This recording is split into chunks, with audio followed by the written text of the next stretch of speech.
Hello and welcome everyone to Inside the Hobby. I'm your host, Scott Yeager, and every week on this program, we are joined by a very fun personality from the world of cards, collectibles, and memorabilia. This week, we're going to be digging into the data. We're going to be talking about some of the information and the trends that can help you decide what items you might want to pick up. And to help me do that, we're going to be joined by the founder and CEO of Alton Insights, Mr. Russell Lieberman. Russ, how are you? I'm good. How are you? Good to talk to you. We first and foremost like to start with what got our guests into the hobby that we're going to be talking about today. So where does your story begin? So my story begins as a kid. I loved baseball cards. I would go to a store called Card Dog in Cambridge, Massachusetts, growing up. And I'm an 80s baby, so the 90s inserts for me I was obsessed with that. So you talk about growing up in Boston. Who were your guys? Who were your athletes? What were the sports you were following? What were you collecting mainly? Yeah, it's the David Ortiz, Manny Ramirez, Paul Pierce for the Celtics, and Tom Brady since 2000, 2001. Yeah, you guys have had a pretty nice run there, I'd say. You missed the dark years of sadness, and then you got to pick up where it got pretty good there. And then let's talk about Alton Insights. So this company that you founded, tell us what it is that Alton does. Sure. So Alton is the third-party data and research source for anyone that's investing in currently fractional shares of alternative assets. So there are various marketplaces that are offering, high grade blue chip assets that are unaffordable for 99% of people. And what they're doing is they're buying these from private buyers or at auction houses. They're actually going through a process whereby they register them with the SEC to securitize and fractionalize them, and then they offer shares of those assets in order to allow people to invest in them. And this isn't just, we're going to talk about how it applies to cards and collectibles and things like that, but this ranges to, as you said, alternative items. So what else does this include? Yeah, so this is anything from artwork to, cards, as you mentioned, comic books, video games, trading card games, to, wine and spirits. It's quite a wide range of different assets. So how did you even get into this? Because, it seems like right now, 2021, it seems like a picture-perfect business and industry to be in, and the fractional stuff as it applies to the stuff we're going to be talking about today. But, what's your background, education, things like that got you, into this lane? Yeah, so I started my career at Bloomberg and worked in Wall Street fintech for 10 years before going back to business school, getting a fintech MBA. And now starting Alton. And what I realized is when it comes to fractional shares and securitized art and collectibles, you have new investable sectors, and there's always a need for that third-party data and research, unbiased, impartial research and opinions to help people make smart investments in these new types of securities.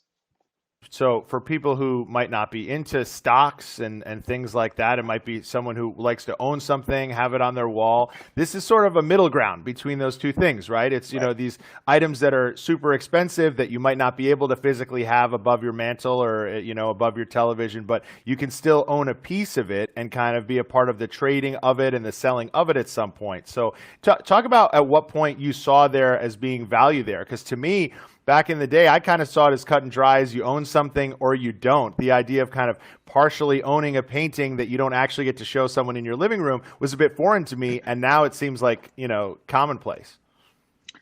Yeah, there's a lot of value add in the concept at large. So first off, from a more practical sense, not owning this means you don't have to insure it. You don't have to store it in a bank vault or something. There's a lot of things that you don't have to worry about that you would have to worry about if you owned a really high-end asset like the blue chip assets these marketplaces are offering. In a different sense, yes, you don't actually get to possess the item. But again, this is a revolutionary concept. Like the fact that you can have any ownership of some of these assets is amazing. And the fact that there is liquidity that's offered to investors on these platforms is also revolutionary. There has never been liquidity in fractional shares of alternative assets, right? These are things that are actually pretty hard to liquidate if you do own them. So, there's a lot to be excited about. So what is it? What have been the changes that have made this something that's grown so much over the years? Is it technology and growths in that regard, or is it just sort of a difference in mentality among people and what they're willing to invest in? What would you say? Yeah, so it's actually there's some legal framework as part of the Jobs Act. I'm not gonna put your audience to sleep here, but there's some legal framework that changed in around 2015, and a couple of companies that were early, like Masterworks for artwork and Rally for collectibles, that realized that they could now securitize and crowdsource items in a particular way that's effectively a new stock market. The stock market, for those of us who aren't too up on it, at least we kind of understand what affects it, news about a business, or what you can project a business might do the year before or after. How do you guys track the numbers and the data with this stuff and the value of a piece of art or memorabilia? Yeah, so we're tracking these sectors. It's actually why I started Alton. When I first was looking at investing myself on these platforms, which I don't do currently in order to remain completely impartial, I realized there was no like sectorized returns data available to me, and really just had to like dig in the numbers. Doing that for a long time was really painful in terms of manual data collection, but things are starting to become more efficient now, so I'm happy about that. So let's bring it to the collectibles world, and to use an example of say an expensive Michael Jordan card or a game used jersey that someone might not have the funds to own themselves entirely. Let's explain the fractional process. If someone wanted to get involved and own a piece of one of these things, where would they go? What would they do? How would they start that process? Sure. So there are various marketplaces that offer this service, which again, it's a combination of some legal changes as well as modern fintech enabling this process. So actually, if you go to our website, altoninsights.com, we have a list of different marketplaces, and we write out the different categories that they offer in terms of investable alternative assets and what type of liquidity options they currently offer as well. So you go to these sites, you sign up, you should absolutely use Alton to figure out what might make for a good investment if you do want to dive in. And again, these work just like stocks. Like you will get a 1099 form at the end of the year, just like you do from Fidelity, depending on your activity on these marketplaces. So explain what would make an owner of an item decide to, I don't know if this term even applies, but go public, if you will, and instead of just selling something for a one-off price, deciding to let people in and do it fractionally. What leads someone to go that route? Yeah, so I think there's two things in place. Sometimes the marketplace is the one that's actually scouting the item, purchasing it outright, bringing it to market because they have some rules around what they believe constitutes a great investment that will appreciate over time. It's a mix of scarcity and rarity, and um, there has to be a story behind the asset as well, like cultural relevance that they're excited about that they think will continue to perform a certain way as an upward trend. And then you see a model called retained ownership, where someone owns, a rare Mickey Mantle card, and they put it on a fractional marketplace, but they also want to retain a certain percentage of ownership in that card. And I think when you see that, it's someone that's looking for some liquidity, but they actually believe also that the asset is going to continue to appreciate. So they're not trying to exit the investment as a whole. So how does the value of an item change over time? So, if shares of an item are sold in, say, 2020, when 2021 rolls around, you say you get that 1099, what is it that's determining whether, the people who have the fractional shares, gain money, lost money? And, because are Right. more people buying the shares, or is it being sold outright, or how does that work? Yeah, so there's two options. There's a potential exit event, which would be a buyer comes in and decides that they want to make a buyout offer of a certain item that's listed on one of these platforms, and that's that they want to come in and buy it outright. Should they want to do that, it then goes to a shareholder vote amongst the shareholders. Typically, that's share weighted. So the more shares that you purchase, the more of a say you have in whether you want to sell your item or not. And the other option, as I alluded to, there are secondary markets on these different marketplaces. So you can go onto the secondary market and trade your shares. Got it. So there's almost then, the value of a share that you can't even get anymore elsewhere. There's a Right. scarcity in the shares themselves, right? Yep, absolutely. And it's honestly from there, it's simple supply and demand. If you have there's different catalysts that affect the prices of these things, so that may lead to someone wanting to make a buyout offer on a fractional marketplace. If they see, oh, the group at large on a fractional marketplace is actually undervaluing what I think this should be worth, I'm going to come in and try to swoop it up. We see that fairly often. What are some of the specific data points that you guys are looking at when it comes to an item and assessing its value? I would say the main catalyst for price changes is the most recent sale. That typically happens at auction. We publish a segment called Auction Action, whereby we, visit a golden auctions, for example. If you guys have a card auction with a lot of cards that are relevant to fractional investors, where either the same graded card or a similarly graded card sells at auction, what we do is we go and grab those as a data point, and we share that with fractional investors so that they can have an idea of what their share should be worth based on the last sale at auction. Is there any speculation involved when it comes to what the player or the subject of the item might be doing in a game or in a season, or if it's a celebrity, if they win an award or something like that? I mean, is that stuff trackable as well, where it's less that the last item sold for more, but maybe the next one might? Yeah, there is some of that. I think, especially with the current player market. So vintage performs a little differently, right? There's a lot of people that have already sort of secured their legacy, and you're trusting them to not, go do something crazy. You pretty much know what to expect at this point as to who they are and what you're going to get out of them. So I think you run the risk with more modern cards potentially, but it depends. And then Tom Brady sort of bridges that gap because he's already solidified his legacy, for example, but he's also still a current player. Yeah. Talk about the term blue chips and what it means to you guys, and then also in the collectible space, who would be considered blue chips? Sure. So I would say that each sector within alternative assets has its blue chips.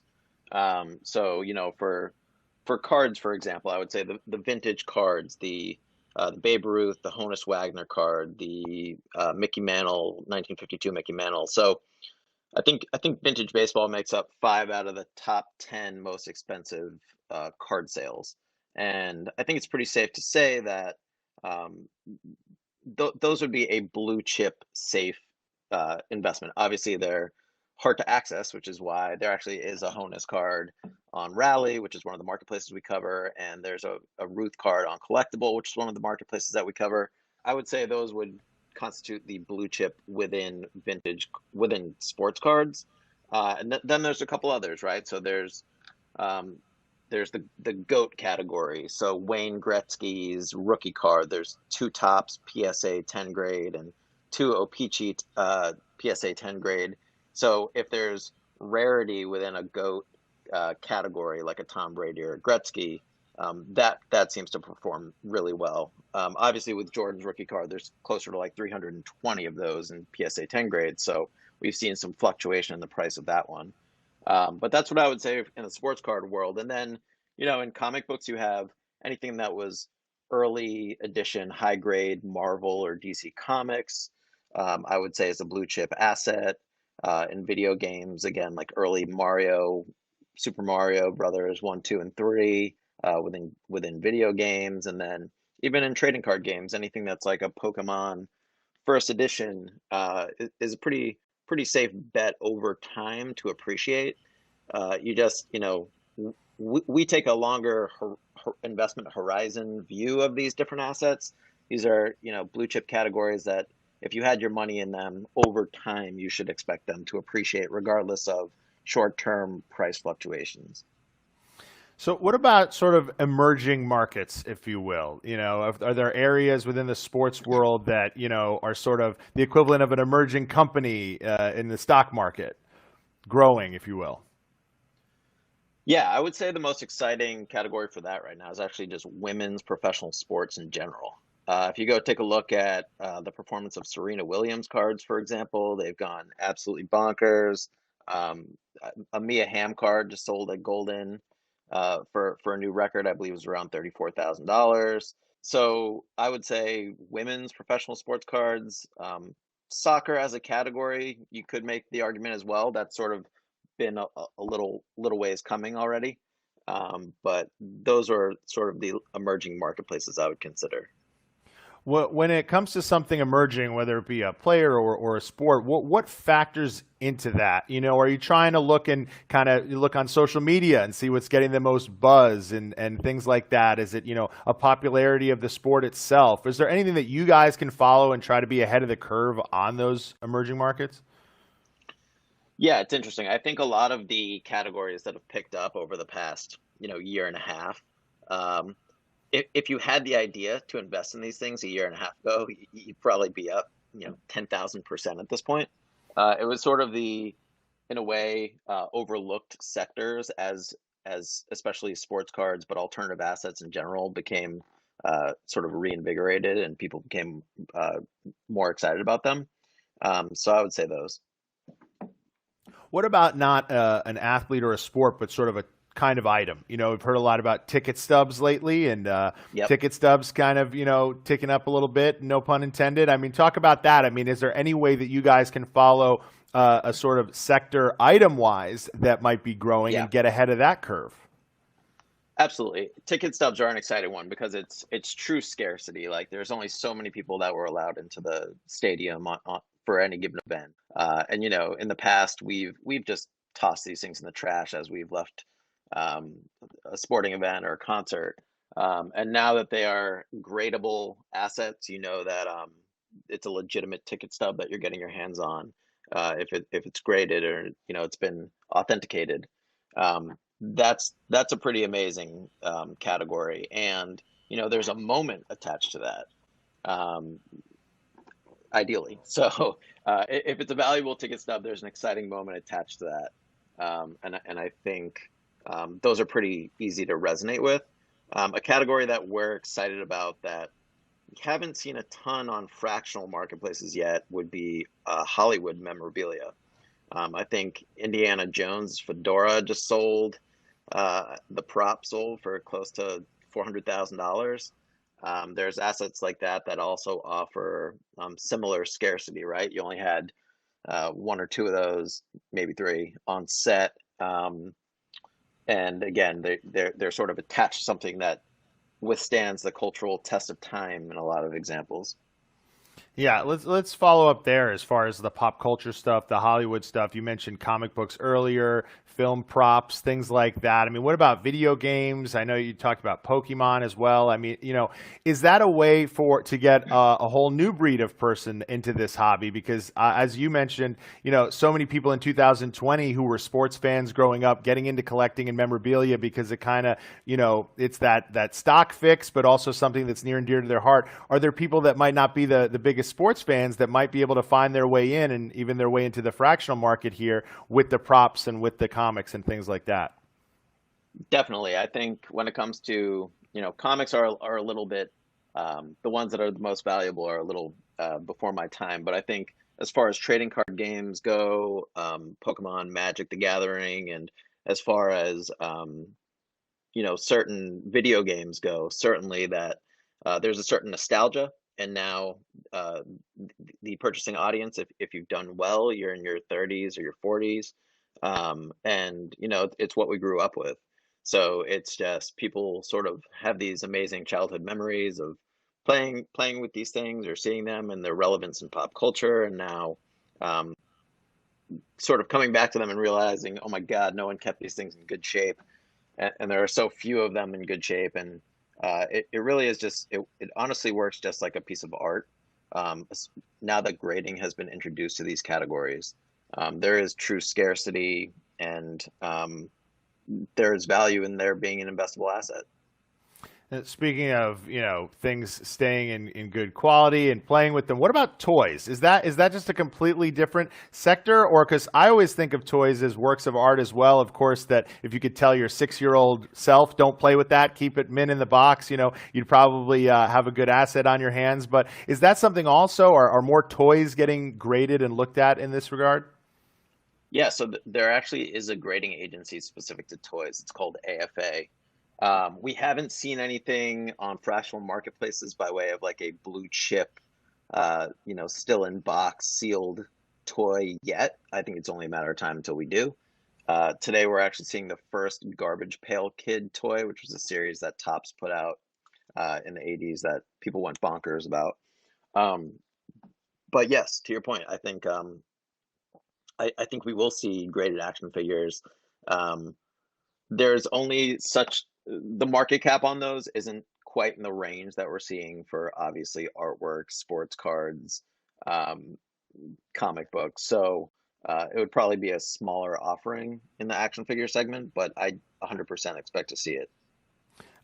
Let's go back to the data and the stuff that you guys are putting out there. Are you finding that people are reading into this stuff and using it to guide their purchases or the fractional shares that they're purchasing for these items, or is it still something where there's an education process, getting people involved in following the data and not necessarily who their favorite player is or who scored 50 on Friday, things like that? Yeah, no, I think that there's an element of both. I think some people are seeing these things and they're just excited to be a partial shareholder of an asset that they're passionate about. I think that in a lot of ways, fractional marketplaces offer you the ability to do that at a lower risk, right? Like you don't need to make some big investment in order to participate in something that you're just passionate about. And then you have people that are looking at this as more of an investable security, and that's where you would find someone that would be more interested in coming to Alton and looking at the research that we put out and looking at prior sale prices and sector performance and things of that nature. Do things like anniversaries and dates and things like that, do they come into play when it's, to project, how a value might go up, a 20th anniversary, a 50th anniversary? You talked about some of those vintage items where the players might no longer be with us and they're not going to do anything and add to their legacy, but we might be hitting, say, the 50th anniversary of their big game or their big moment. I think you do definitely see that. There are various catalysts, whether it's an anniversary or in the case of Michael Jordan last year with The Last Dance coming out. There are various pop cultural sort of catalysts.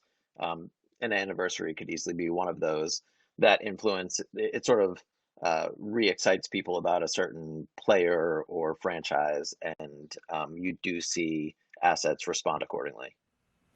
And as we start to wind down here, I'd love to get your opinion on this, both as an individual collector and then obviously on the space in general.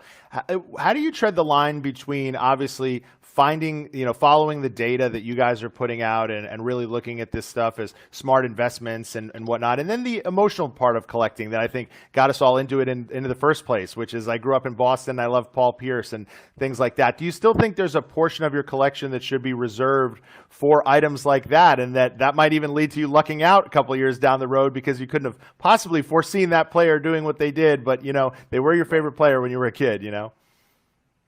Absolutely. I sort of expect people to separate the two in a way. So I own, a rare Paul Pierce rookie card that I probably wasn't a wise investment decision, but it's just because he's a childhood hero and I wanted his rookie card. But yeah, now you look at Paul Pierce getting fired from ESPN, and it certainly didn't help the value of the purchase I made shortly prior to that happening. But I don't care, right? Because I'm excited about owning that card, and I just wanted that to be a part of my collection, regardless of the financial aspect. But then there are separate of that, there's plenty of these alternative assets that people should be looking at as just pure investments. So I think it's important to separate the two. is there, does there kind of need to be a certain amount of people out there that are, navigating through this hobby on a more emotional or personal level to kind of even things out? It's almost like, you mentioned Paul Pierce, leaves ESPN. That might hurt the value of the card or of an item, but that there's enough Paul Pierce fans out there that are still ready to get that first Paul Pierce rookie card, that there's a market for it regardless. Yeah, I think so. And I think some of the buyers that you're seeing offer buyout offers, for example, to these fractional marketplaces, like they're making that offer because they love a certain asset and they have the money in the bank to be able to afford blue chip assets. So in a way, the two sides of this market sort of complement each other. There's the passion side and there's the profit side. They're kind of what keeps it moving along in a good way. There's no shortage of buyers and there's no shortage of people that are passionate about the assets that you're seeing come to market. So what's next for Alton Insights? Where do you see, the space going in the next year? And, talk about some of the things you're looking forward to as we get to the end of the summer here. Yeah, so we have some exciting announcements actually coming up. I know this is a tough week for news here, July 4th week. People are a little checked out. But we are excited. Currently, we focus specifically on fractional markets and fractional data. And I think people will be excited about how that begins to expand in the very near future. Love it. Well, Russ, thanks so much for joining us this week. And we look forward to seeing what Alton has in store for the rest of 2021. Awesome. Thank you so much, Scott. I appreciate you having me on. All right, we want to thank Russ for joining us here today. You can go ahead and subscribe to Golden Auctions on YouTube to catch future episodes of Inside the Hobby. Remember to go to goldenauctions.com if you want to bid on our latest auction. I'm Scott Yeager, and we will be seeing you next time on Inside the Hobby.